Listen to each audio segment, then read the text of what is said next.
Okay, part 4. Let's go. So, ito naman. X minus 6 squared is equals to negative 8 times y minus 5. So, dating gawi, hanapin muna natin yung focus. So, yung focus natin, yung value ng focus is 4p over 4. Ayan yung standard form ng focus natin. Is equals to ito, negative 8. So pag kinukuha natin yung value ng focus, dito palagi tayo nakabase, okay? Sa right side. So negative 8 over 4. So p is equals to negative 2. So ayan na. Ayan yung value ng p natin. Next naman is yung vertex. Yung vertex naman natin is ito na. So ito yung sinasabi ko kanina. Pag ito may gantong sitwasyon, always find the additive inverse of the numbers. So sa x, sa bandang x minus 3, ito na yung ano natin, vertex. Papalitan lang ng sign kasi additive inverse. So negative 3 magiging positive 3. Itong negative 5 sa y naman, pagkatapat ng variable, then yun. Then sa y naman natin is negative 5, additive inverse magiging 5. Ano yung vertex natin? Next naman yung latus rectum. Yung latus rectum natin is absolute value of 4p. Wala po siya inaasahang bisita ngayon. Absolute value of 4 times yung value ng p natin is negative 2. Yan. So negative 8, absolute value of negative 8 is 8. So ayan na. Ito na yung LR natin, yung latus rectum. So hatiin natin sa dalawa. So 8 divided by 2 is 4. So yun. 4 yung ano natin. Bawat ganun. Okay?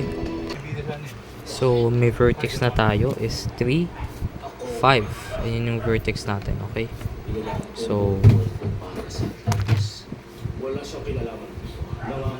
3 sa x, 3 sa x, 1, 2, 3. Sa y naman is 5.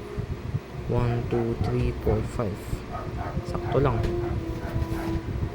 Ay, wait lang. Okay, mali pala. Oh my god, grabe yun. So 3, 5. So 3, 1, 2. So dito pala. Oh my god, so embarrassing. So dito nga, ito yung ano natin, vertex. Yung vertex natin. Now may focus na tayo. Focus natin is negative 2. Negative 2.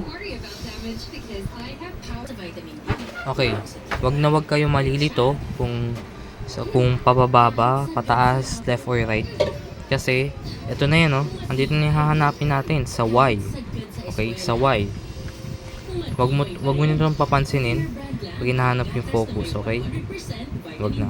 Ito na, yung nasa right side. So y to, it means dito tayo magfo-focus. Okay. So 5 minus 2 is 3. So dito sa graph natin, baba tayo ng dalawa. Ito yung focus natin. Ito yung focus.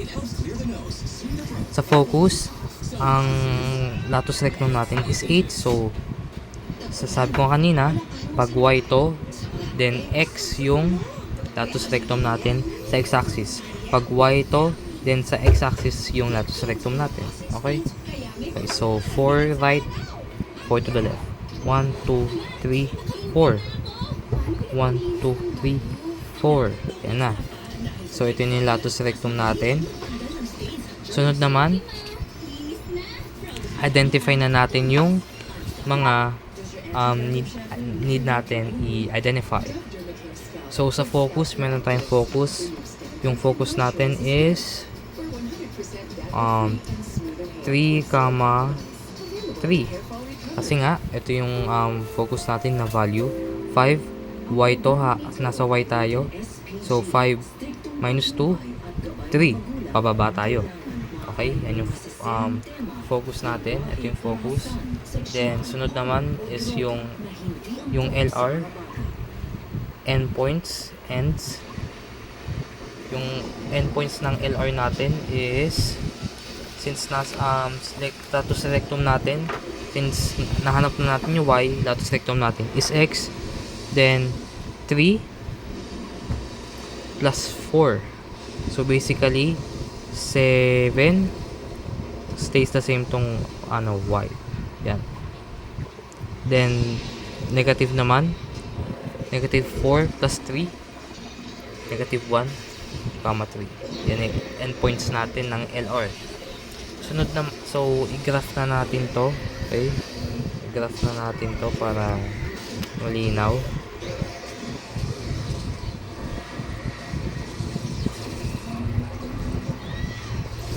So, yan ah. So, ito yung graph natin ng latus rectum natin. Okay.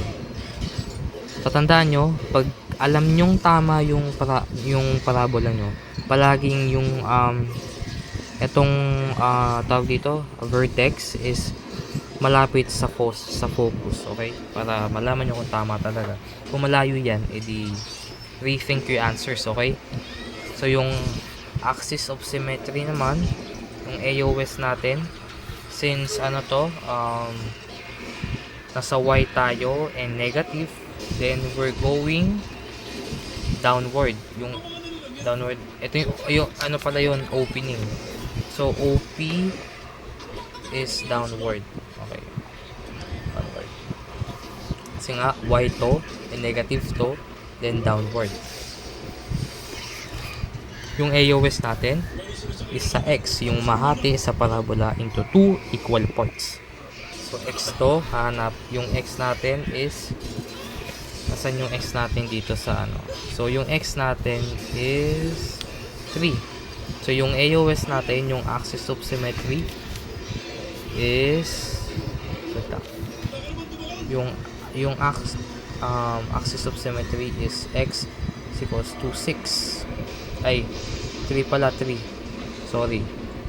3 pala, 3. So, X is equals to 3. Ayan na.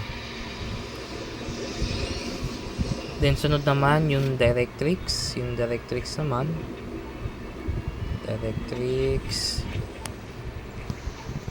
Yung directrix natin is yung opposite. Opposite ng focus. So, ang focus natin is negative 2. So, kabaliktad ng negative 2 is 2. Pataas. Sa Y tayo. So, 1, 2. So, ito yung directrix natin. Ayan na yung directrix natin. So, sa 5 to. So, 5 plus 2 is 7. D, directrix equals to Y is equals to 7. Ayun na. Delete na tayo. Yan na yung graph. Lahat na. Okay, good. Huling-huling part.